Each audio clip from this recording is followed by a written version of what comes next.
During a century and a half of modern football, the design, color, and material of the jersey underwent dramatic changes.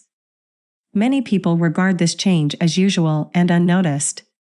This is not true. The football team strived for uniformity in its uniforms. Listen to the Queen's Park story.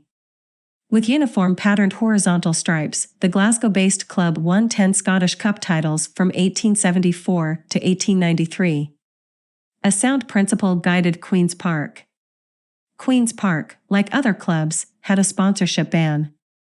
Players appeared because they enjoyed football or wanted to defend their team, not after being compensated.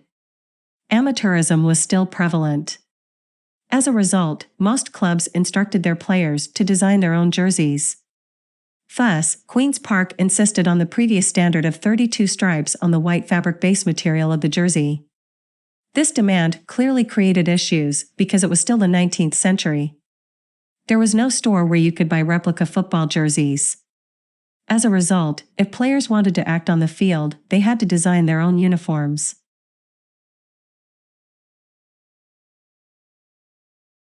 Queen's Park players had to improvise as well, in order to wear jerseys that were close to the management's request.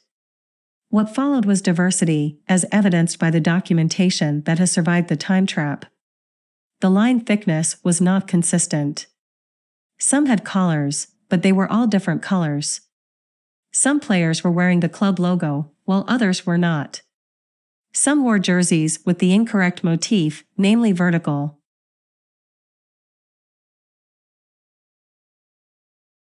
Queen's Park kept the policy in place until 1911.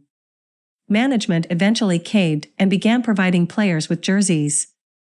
The final player jersey was completely identical and came from the same source.